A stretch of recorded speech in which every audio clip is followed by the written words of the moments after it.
ಎಲ್ಲರಿಗೂ ನಮಸ್ಕಾರ. ಪ್ರಿಯ ವೀಕ್ಷಕರೇ, ಇವತ್ತು ಕರ್ನಾಟಕ ಟೆಟ್ ಏನು ನಡೀತು, ಆ ಒಂದು ಟೆಟ್ನ ಪೇಪರ್ 1ಗೆ ಸಂಬಂಧಿಸಿದಂತೆ ಕೆಲವು ಸಂಭವನೀಯ ಉತ್ತರಗಳನ್ನು ಕೊಡೋದಕ್ಕೆ ಪ್ರಯತ್ನ ಮಾಡ್ತೀನಿ. ಅದಕ್ಕೋಸ್ಕರ ಈ ಒಂದು ವಿಡಿಯೋವನ್ನು ಕೊನೆಯವರೆಗೂ ನೋಡಿ. ಆಗಲೇ ನಿಮಗೆ ಎಲ್ಲ ಅದು ಉತ್ತರಗಳನ್ನು ಸಿಗೋದು. ಅದಕ್ಕೋಸ್ಕರ ಈ ವಿಡಿಯೋನ ಸ್ಕಿಪ್ ಮಾಡ್ದಲೇ ಕೊನೆವರೆಗೂ ನೋಡಿ. ಹಾಗೆ ಯಾರಾದರೂ ಸಬ್ಸ್ಕ್ರೈಬ್ ಮಾಡ್ಕೊಂಡಿಲ್ಲ ಅಂದರೆ ಸಬ್ಸ್ಕ್ರೈಬ್ ಕೂಡ ಮಾಡ್ಕೊಳ್ಳಿ ಅಂತ ಹೇಳ್ತಾ ಇನ್ನೇನು ನಾವು ವಿಡಿಯೋಗೆ ಬರೋದಾದರೆ, ಪಾರ್ಟ್ 1 ಏನಿದೆ ಅದು ಕನ್ನಡ ಭಾಷೆ. ಇದು ಪ್ರಥಮ ಭಾಷೆ. ಯಾರೆಲ್ಲ ಆಗಿರುತ್ತೋ ಅವರೆಲ್ಲನೂ ಕೂಡ ಇದನ್ನು ಬರೀಬೇಕು. ಈ ಒಂದು ಪತ್ರಿಕೆಯಲ್ಲಿ ಫಸ್ಟು ಮೇಯ್ನ್ ಏನಿರುತ್ತೆ ಅಂತಂದರೆ, ಒಂದು ಕಥೆಯನ್ನು ಕೊಟ್ಟಿರ್ತಾರೆ. ಆ ಕಥೆಯ ಆಧಾರದ ಮೇಲೆ, ಅಂದರೆ ಕಥೆ ಅಂದರೆ ಇಟ್ಸ್ ನಥಿಂಗ್ ಬಟ್ ಗದ್ಯ ಭಾಗ. ಈ ಗದ್ಯ ಭಾಗವನ್ನು ಓದಿಕೊಂಡು 1ರಿಂದ 8ನೇ ಪ್ರಶ್ನೆಗಳವರೆಗೆ ಉತ್ತರ ಕೊಡಬೇಕು ಅಂತಬಿಟ್ಟು ಇರುತ್ತೆ. ಫಸ್ಟು ಅದನ್ನು ಗದ್ಯ ಭಾಗ ಏನಿದೆ ಅನ್ನೋದನ್ನು ನೋಡೋಣ.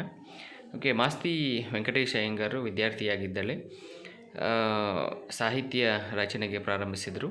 1910-11ರ ಸುಮಾರಿನಲ್ಲಿ ರಂಗನ ಮದುವೆ ಎಂಬ ಮೊದಲ ಸಣ್ಣ ಕಥೆಯನ್ನು ಬರೆದರು.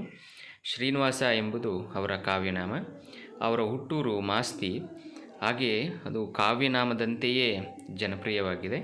ಈಗ 1920ರಲ್ಲಿ ಕೆಲವು ಸಣ್ಣ ಕಥೆಗಳು ಎಂಬ ಪ್ರಥಮ ಪುಸ್ತಕ ಪ್ರಕಟವಾಗುತ್ತೆ. ಇದು ಮಾಸ್ತಿಯವರ ಮೊದಲ ಪುಸ್ತಕವಲ್ಲದೆ ಆಧುನಿಕ ಕನ್ನಡ ಸಾಹಿತ್ಯದ ವಿಶಿಷ್ಟವಾದ ಮೊದಲ ಪುಸ್ತಕವೂ ಹೌದು. ಮಾಸ್ತಿಯವರ ಸುಮಾರು 90 ಕಥೆಗಳು 14 ಸಂಪುಟಗಳಲ್ಲಿ ಪ್ರಕಟವಾಗಿವೆ. ಅವರ ಕನ್ನಡದ ಮೊದಲ ಕಥೆಗಾರರೆಲ್ಲ, ಆದರೆ ಅವರಷ್ಟು ಉತ್ತಮ ಕಥೆಗಳನ್ನು ಕನ್ನಡದಲ್ಲಿ ಬರೆದವರು ವಿರಳ. ಕಥೆಗಳಿಗೂ ಕೂಡ ಮಾಸ್ತಿಯವರಿಗೂ ಅವಿನ ಸಂಬಂಧ. ಕನ್ನಡ ಕಥಾಬ್ರಹ್ಮ, ಸಣ್ಣ ಕಥೆಗಳ ಪಿತಾಮಹ, ಕಥೆಗಾರರ ಅಣ್ಣ ಎಂಬ ಹೇಳಿಕೆಗಳು ಇದಕ್ಕೆ ಸಾಕ್ಷಿ. ಅವರ ಕಥೆಗಳಲ್ಲಿ ಕಥಾ ಸಾಹಿತ್ಯದ ಅತ್ಯುತ್ತಮ ಅಂಶಗಳಿವೆ.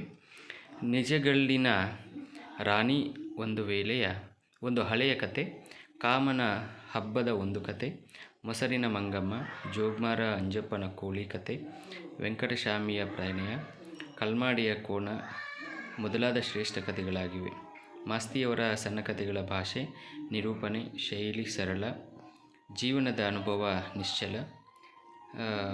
ಕಥೆಯ ನಿರೂಪಣೆಗೆ ಅವರದೇ ಆದ ವಿಧಾನವಿದೆ.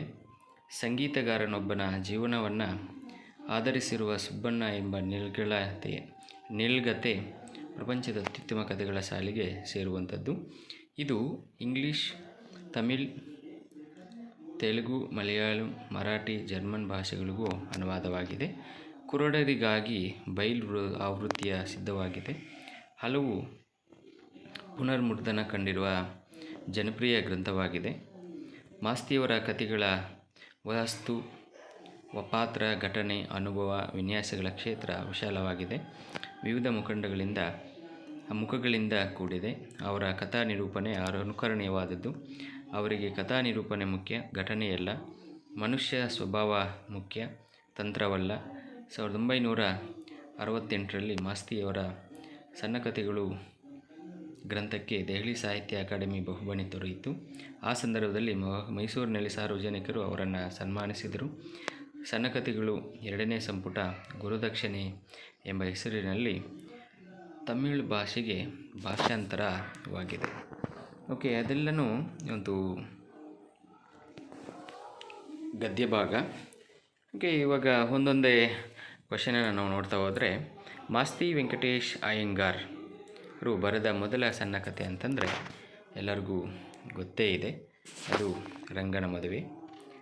ಎರಡನೇದು, ಮಾಸ್ತಿ ವೆಂಕಟೇಶ್ ಅಯ್ಯಂಗಾರರ ಕಾವ್ಯನಾಮ ಶ್ರೀನಿವಾಸ ಅನ್ನೋದು 2ನೇ ಆಪ್ಷನ್ ಏನಿದೆ ಅದು ಕರೆಕ್ಟ್ ಆನ್ಸರು. ಮಾಸ್ತಿಯವರು ಬರೆದ ಸುಬ್ಬಣ್ಣ ನಿಲ್ಗತೆ ಹೊಂದಿರುವ ಕಥಾ ವಿಷಯ ಸಂಗೀತಗಾರನ ಜೀವನವಾಗಿರುತ್ತೆ, ಅದು 2ನೇ ಆಪ್ಷನ್ ಕರೆಕ್ಟ್ ಆದಂಥ ಉತ್ತರ.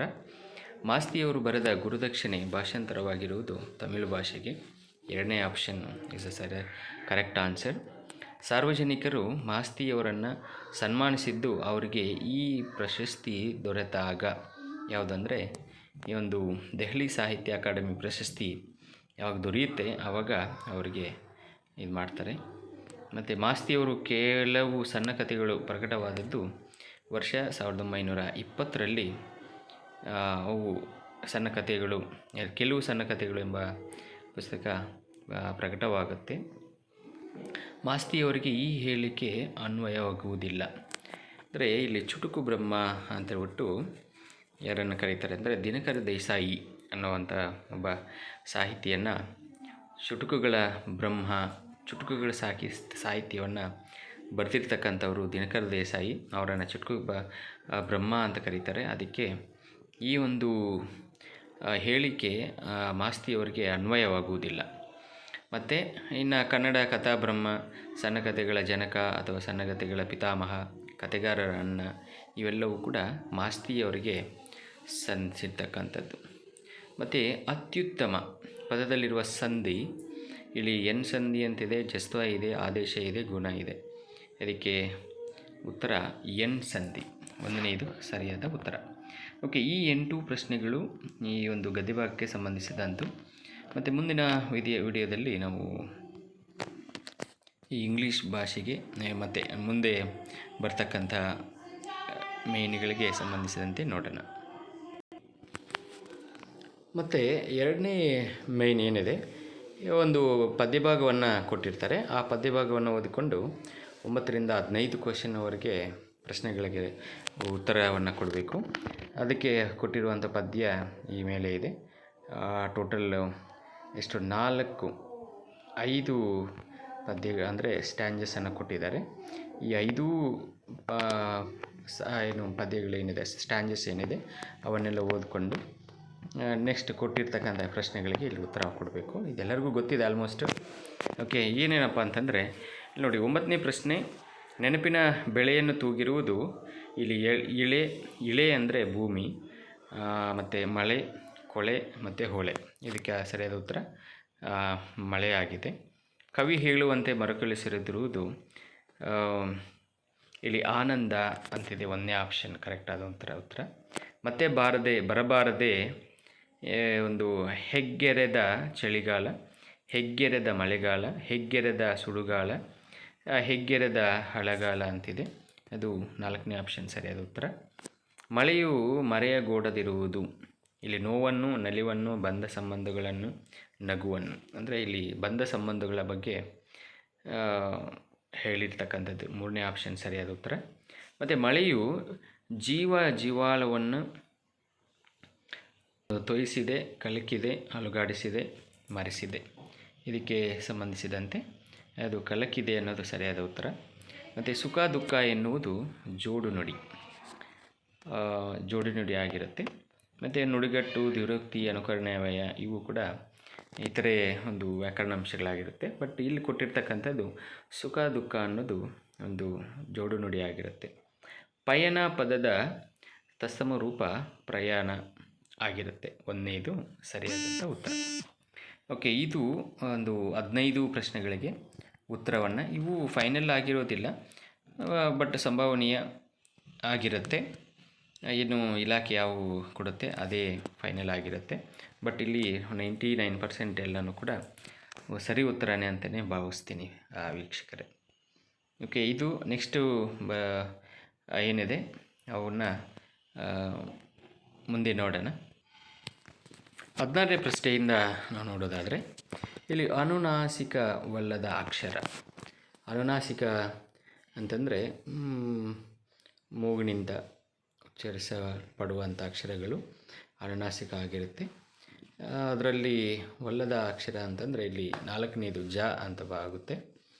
ಮತ್ತು ಕನ್ನಡ ವರ್ಣಮಾಲೆಯಲ್ಲಿರುವ ಅಷ್ಟು ವ್ಯಂಜನಗಳ ಸಂಖ್ಯೆ 34 ಆಗಿರುತ್ತೆ. ಅಂದರೆ 13 ಸ್ವರಗಳು ಇರುತ್ತೆ. ಮತ್ತು ಇವು ಒಂದು 34 ವ್ಯಂಜನಗಳು. ಅವು ವ್ಯಂಜನಗಳೆಲ್ಲ ವರ್ಗೀಯ, ಅವರ್ಗೀಯ, ಅವು ಮುಂದೆ ಬರುತ್ತೆ. ಇದು 4ನೇದು ಸರಿಯಾದಂಥ ಉತ್ತರ. ಮತ್ತು ಮೇಲ್ವಾತು ಪದದಲ್ಲಿರುವ ಸಂಧಿ, ಮೇಲ್ವಾತು ಅಂದರೆ ಆದೇಶ ಸಂಧಿ. ಓಕೆ, ಆದೇಶ ಸಂಧಿ ಆಗಿರುತ್ತೆ. 4ನೇ ಆಪ್ಷನ್ ಸರಿಯಾದ ಉತ್ತರ. ವೃದ್ಧಿ ಸಂಧಿಗೆ ಉದಾಹರಣೆ, ವೃದ್ಧಿ ಸಂಧಿಗೆ ಅಷ್ಟೈಶ್ವರ್ಯ. ಅಷ್ಟೈಶ್ವರ್ಯ ಈಸ್ ದ ರೈಟ್ ಆನ್ಸರ್. ಮತ್ತು ಶಬರಿಯು ಧ್ಯಾನದಲ್ಲಿ ತೊಡಗಿ ರಾಮನ ದರ್ಶನಕ್ಕೆ ಕಾದಿದ್ದಳು. ಈ ವಾಕ್ಯದಲ್ಲಿರುವ ಷಷ್ಠಿ ವಿಭಕ್ತಿ ಪ್ರತ್ಯಯ ಹೊಂದಿರುವ ಪದ.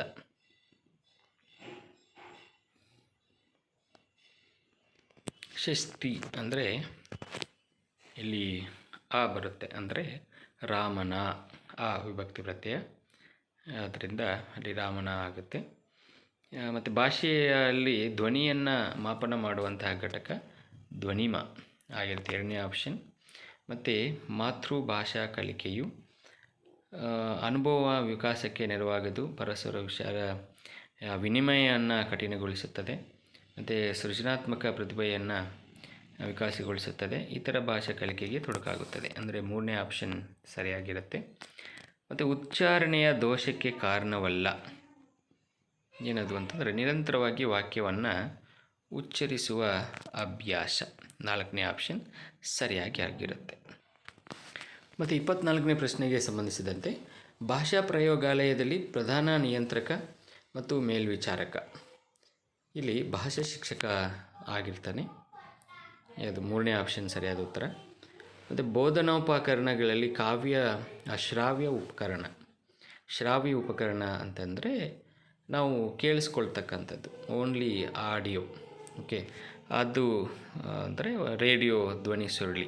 1ನೇದು ಸರಿಯಾದಂಥ ಉತ್ತರ ಆಗಿರುತ್ತೆ. ಉಪನ್ಯಾಸ ವಿಧಾನದ ಉದ್ದೇಶಗಳಿಗೆ ಸಂಬಂಧಿಸಿದಂತೆ ಸೂಕ್ತವಲ್ಲದ ಹೇಳಿಕೆ. ವರ್ಗದ ಮೇಲೆ ನಿಯಂತ್ರಣ ಹೊಂದುವುದು, ಉತ್ತಮ ಸಂವಹನ ಕೌಶಲ್ಯ ಹೊಂದಿರುವುದು, ಸಂಕ್ಷಿಪ್ತ ಮಾಹಿತಿಯನ್ನು ಮಾತ್ರ ನೀಡುವುದು, ಪ್ರಮುಖ ವಿಚಾರಗಳನ್ನು ವಿವರಿಸುವುದು.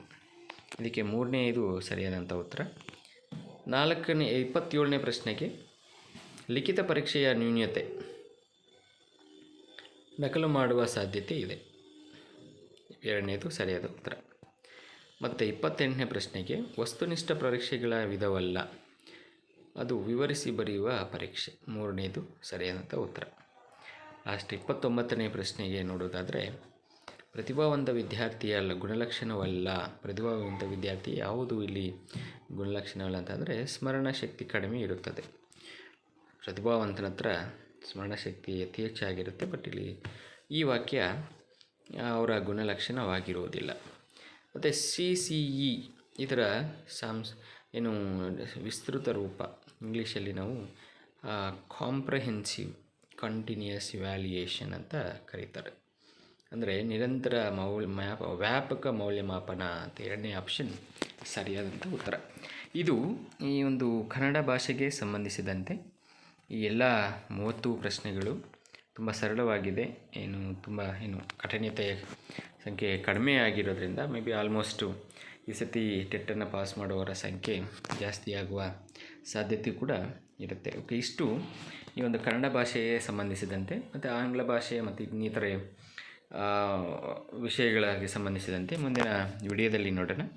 ಇಷ್ಟು ಇದು ಎಲ್ಲರಿಗೂ ಗೊತ್ತಾಯಿತು ಅನಿಸುತ್ತೆ. ಇದು ಇವತ್ತಿನ ವಿಶೇಷ. ಮುಂದಿನ ವಿಡಿಯೋದಲ್ಲಿ ನೋಡೋಣ ಅಂತ ಹೇಳ್ತಾ ಈ ವಿಡಿಯೋವನ್ನು ಮುಗಿಸ್ತಾ ಇದ್ದೇನೆ. Thank you so much.